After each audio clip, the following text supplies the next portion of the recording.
Baik, jamaah rahimakumullah. Apa yang harus kita lakukan setelah Ramadan? Yang pertama bersyukur kepada Allah Azza wa Jalla. Ketika Allah berbincang tentang bulan Ramadan, Allah mengatakan walitukmilul iddah walitukabbirullaha ala ma hadakum wa la'allakum tashkurun. Agar kalian menyempurnakan bilangan Ramadan. Karena ada orang yang puasa cuma 10 hari. Setelah itu berhenti. Tolong dijaga nih istiqomah. Yang istiqomah puasa Ramadannya sampai selesai. Walitukabbirullah ala ma hadakum. Hendaklah bertakbir. Kenapa bertakbir? Kenapa mengatakan Allahu Akbar? Allahu Akbar. La ilaha illallah wallahu akbar. Allahu Akbar walillahil hamd. Yang kita dengar, yang kita baca di malam Idul Fitr. Di pagi hari tatkala kita menuju ke tempat sholat Id, kita terus bertakbir. Kenapa bertakbir? Bukankah sejatinya tiap hari kita mengatakan Allahu Akbar? Ada yang spesial pada saat itu. Apa? Hidayah yang Allah berikan kepada kita. Jadi kalau bicara nikmat Allah itu banyak sekali. Makan, minum, kesehatan, ya keluarga, jabatan. Ada banyak kenikmatan. Di antara semua kenikmatan yang kita tidak akan mampu menghitungnya, yang terbesar adalah hidayah yang Allah berikan. Kenapa? Orang di PHK mungkin akan kesulitan ekonomi. Orang terkena gempa, mungkin rumahnya hancur, kehilangan sebagian keluarganya. Tapi orang kehilangan hidayah, selesai sudah. Yang ada neraka tempatnya. Dan kalau bicara neraka, Allah mengatakan khalidina fiha abada. Orang cuma hidup di dunia 63 tahun, 70 tahun, 100 tahun, anggap 1000 tahun dia hidup di dunia. Ketika dia mati di atas kesesatan, maka Allah haramkan buat mereka masuk surga. Berapa lama mereka di neraka? Apakah kalau hidup 100 tahun, di nerakanya juga 100 tahun? Tidak. Allah murka. Maka Allah berikan azab kepada mereka kekal selama-lama. Tapi ada orang-orang beriman yang tersesat tidak sampai kepada kesyirikan. Ada kesempatan untuk keluar dari api neraka. Tapi kalau kita tahu dengan yang namanya neraka. Yang pertama bicara waktunya. Wa inna yauman 'inda rabbika ka'alfi sanatin mimma ta'udun. Satu hari di sisi Allah itu seperti 1000 tahun dalam kehidupan kalian. 1000 tahun. Kemudian kalau bicara azab neraka akan dihadirkan nanti. Pada hari kiamat itu bi an'ami ahlil ardi min ahlin nar. Akan didatangkan orang yang paling nikmat hidupnya, tapi dia itu penghuni neraka. Akan dicelupkan ke dalam neraka. Fayughmasu finnari ghamsa. Orang yang hidupnya paling nikmat ini kemudian akan dicelup satu celupan di dalam neraka. Dicelupkan satu celupan kemudian dikeluarkan. Lalu dia ditanya, ini orang yang paling senang hidupnya gak pernah susah di dunia. Hal ra'aita khairan qat. Apakah engkau pernah melihat kebaikan dalam kehidupan? Engkau pernah merasakan kenikmatan dalam hidup? Qala ma ra'aitu wallahi ya. Demi Allah gak pernah aku merasakan. Kalau kita tahu azab yang paling ringan. Ana mau tanya sama teman-teman nih. Azab yang paling ringan buat penghuni neraka itu apa? Nah, tafadhal. Untuk pamannya Nabi mungkin Pak Ustaz yang di bawah kaki kakinya ada bara api neraka dan kepalanya mendidih. Subhanallah. Nah, bukan hanya untuk pamannya Nabi ya. Tapi itu memang azab neraka yang terendah buat orang yang masuk neraka. Akan ditaruh 2 bara api di telapak kakinya. Dan 2 bara api itu panasnya melewatin betisnya. Melewatin sumsumnya, naik ke lututnya, naik ke pahanya, naik ke perutnya, naik ke jantungnya. Sampai otaknya mendidih. Itu azab yang paling ringan buat penghuni neraka. Maka apa yang perlu dilakukan? Bersyukur atas nikmat hidayah. Wala'allakum tashkurun. Wallahi jemaah, cuma memang nikmat hidayah ini kadang-kala nggak dihargain sama kita. Sehingga kita tidak menjaga hidayah yang Allah berikan. Kita bisa puasa sebulan penuh. Selesai puasa kita ketemu Idul Fitr. Akhirnya kita hidup lupa dengan nilai-nilai yang pernah kita kumpulkan di bulan Ramadan itu. Maka yang perlu kita lakukan setelah mensyukuri nikmat Allah SWT adalah menjadikan atau meniatkan hidup kita untuk beribadah kepada Allah SWT. Jangan sampai kenal Allah cuma di bulan Ramadan. Kenal masjid cuma di bulan Ramadan. Kenal Quran cuma di bulan Ramadan. Kenal menundukkan pandangan hanya di bulan Ramadan. Jangan sampai. Pernah ada seorang alim ulama ditanya, tuh ada orang yang cuma ibadah di bulan Ramadan. Bi'sal qaum. Mereka adalah kaum yang paling buruk. Yang hanya kenal Allah di bulan Ramadan. Di surat Al-An'am ayat 162, 163 Allah Azza wa Jalla berfirman di mana seorang muslim itu bagaimana sih seharusnya hidup. Nah, silahkan dibaca. Mungkin Ustaz Lukman membacakannya.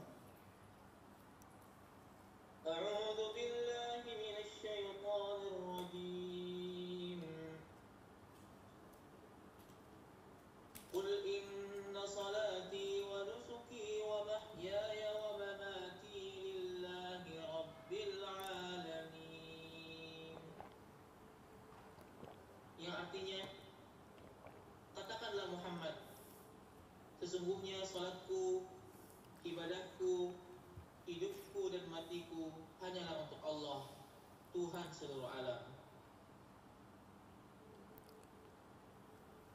6 ayat 163. La syarika lah wa bidzalika umirtu wa ana awwalul muslimin. Yang artinya tidak ada sekutu baginya.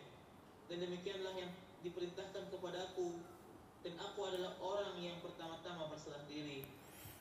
Barakallahu fikum. Ahibati fillah. Seperti itu muslim. Prinsip dia dalam hidupnya, inna salati wa nusuki wa mahyaya wa mamati lillahi rabbil alamin. Gak peduli posisi dia di mana. Dia mau jadi presiden. Dia mau jadi gubernur. Dia mau jadi bupati, dia mau jadi polisi, dia mau jadi tentara, jadi dokter, jadi rakyat biasa. Ikrar dia kepada pencipta langit dan bumi ini adalah inna salati wa nusuki wa mahyaya wa mamati. Hidup dan matiku lillahi rabbil alamin. Untuk Allah Rabbul Alamin. Allah itu pemilik pencipta segala-galanya. Maka niatkan hidup kita lillahi ta'ala. Insya Allah jalan kita bakal benar. Tapi kalau orang ambisinya dunia, dia akan jadi hambanya dunia. Kata Nabi SAW, ta'isa abdud dirham, ta'isa abdud dinar, ta'isa abdul khamisa, ta'isa abdul khamirah. Celaka, sengsara, hambanya emas, hambanya perak, hambanya pakaian, hambanya mode. In u'tiya syakar. Kalau dikasih yang dia inginkan, dia bersyukur. Kita lihat nih orang, modelnya gimana. Ingin jabatan, dikasih jabatan, bersyukur. Wa in lam yu'ta sakhid. Tapi kalau nggak dikasih, marah-marah dia. Karena dia budaknya harta. Yang emak-emak mungkin ya, yang dia inginkan tas, pakaian, ini dan itu. Itu aja yang ada di benak dia. Kalau dikasih terima kasih. Nggak dikasih marah-marah.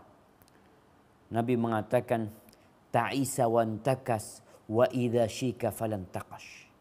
Semoga orang ini sengsara, semoga dia tersungkur, semoga kalau dia kemasukan duri, nggak bisa dia ngeluarkan duri. Karena dia bukan hambanya Allah Azza wa Jalla. Maka jadilah hamba Allah Azza wa Jalla. Karena memang Allah pencipta langit dan bumi ini. Sehingga langkah kita semuanya sesuai dengan aturan Allah Subhanahu wa taala. Yang ketiga jemaah, yang perlu kita lakukan adalah continue beramal kebajikan. Bukan milih-milih waktu. Iya, ada waktu-waktu mulia. Selesai Ramadan kita akan ketemu waktu mulia lagi. Oh ternyata ada puasa 6 hari di bulan Syawal. Oh ternyata bulan Syawal ini bulan haji. Kita akan masuk ke bulan Dzulqa'dah. Bulan Dzulqa'dah juga bulan haji. Kita akan masuk lagi nanti ada musim kebaikan bulan Dzulhijjah. Yang mana kata Nabi SAW, ma min ayyamin al-amalu salihu fihinna khairun wa ahabbu ilallah min hadhil ayyam. Tidak ada hari-hari yang beramal soleh di dalamnya lebih baik dan lebih dicintai Allah daripada beramal di 10 awal Dzulhijjah. Itu hari-hari yang mulia. Nanti ada ibadah haji, ada wukuf di Arafah tanggal 9, ada puasa Arafah di tanggal 10, ada menyembelih kurban, itu hari-hari yang mulia. Tapi apakah kita beramal nunggu lagi nanti 10 awal Dzulhijjah? Jadi kita di bulan Syawal ini udahlah kita aman berbuat dosa, insya Allah ntar ketemu hari yang mulia dihapuskan dosa kita. Lah. Gimana kalau kematian datang menjemput kita saat kita berbuat dosa? Nabi SAW mengatakan if'alul khaira dahrakum. Berbuatlah kebaikan sepanjang tahun. Wa ta'arradu li nafahati rabbikum. Tapi kalian ini berusaha di waktu-waktu yang mulia itu untuk lebih semangat lagi beribadah, mencari rahmat Allah. Sekarang nggak ada yang iktikaf 10 hari di masjid, masih ada di sini. Ini jamaah kita di rumah, ada jamaahnya juga di sini ya. Masya Allah. Taib. Ada yang ngelihat iktikaf di masjid 10 hari? Nggak ada. Masjidnya tutup lagi sekarang kan? Iya, tutup lagi masjid. 10 hari terakhir masjidnya buka. Orang iktikaf. Kenapa? Ya itu saat-saat berlomba-lomba memang. Untuk mencari rahmat Allah lebih semangat lagi. Di situ ada satu malam yang lebih baik dari 1000 bulan. Maka kita bersungguh-sungguh. Tapi namanya berbuat baik sepanjang tahun. Dalam hadis yang diriwayatkan Imam Bukhari. Dari Aisyah radhiyallahu taala anha, Aisyah mengatakan, su'ilan Nabiyyu sallallahu alaihi wasallam. Nabi pernah ditanya. Apa pertanyaannya? Ayyul a'mali ahabbu ilallah. Amalan apa yang paling dicintai Allah? Ini pertanyaan yang sangat berkualitas ya. Bukan hanya sekedar bertanya, ana harus beramal apa supaya ana banyak rezekinya. Banyak orang kalau datang itu ke ustadz, ke kiai, ustadz kasih doalah supaya tokonya lancar, supaya anaknya keterima kuliah, supaya cepat dapat jodoh, supaya urusan dunia. Tapi ini sahabat bertanya sebuah amalan yang paling dicintai Allah. Maka ingat kalau kita beramal, kita jangan hanya berpikir memperbanyak amalan. Tapi harus berpikir apakah yang ana amalkan ini dicintai Allah apa enggak? Karena ada orang banyak amalnya masuk neraka. Contohnya Allah mengatakan fawailul lil musallin. Celaka orang yang sholat. Sholat celaka. Bukankah sholat termasuk amalan yang paling cintai Allah? Naam. Tapi ternyata sholatnya asal-asalan dia. Alladzina hum an salatihim sahun, alladzina hum yura'un. Dia salat tapi lalai, salat riya. Maka ingat, yang perlu kita tanyakan ketika kita beramal, apakah amalan kita dicintai Allah atau tidak. Ahibati fillah, di surat Al-Maidah ayat 54, Allah menceritakan tentang generasi yang spesial. Di surat Al-Maidah ayat 54. Nah, silahkan dibaca. Nah, tafadhal Ustaz Luqman.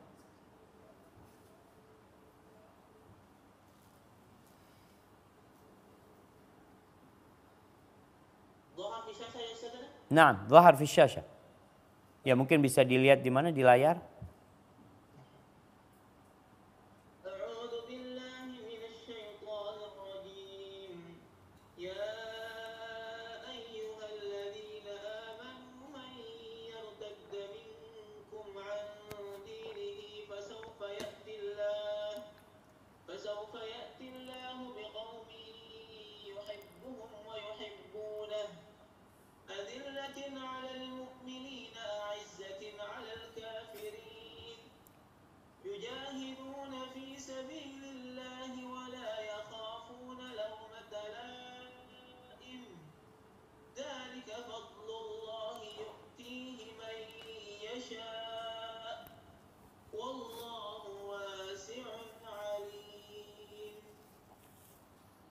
Yang artinya, hai orang-orang yang beriman, barang siapa di antara kamu yang murtad dari agamanya, maka kelak Allah akan mendatangkan suatu kaum yang Allah mencintai mereka dan mereka pun mencintainya, yang bersikap lemah lembut terhadap orang yang mukmin, yang bersikap keras terhadap orang-orang kafir, yang berjihad di jalan Allah, dan yang tidak takut kepada celaan orang yang suka mencela.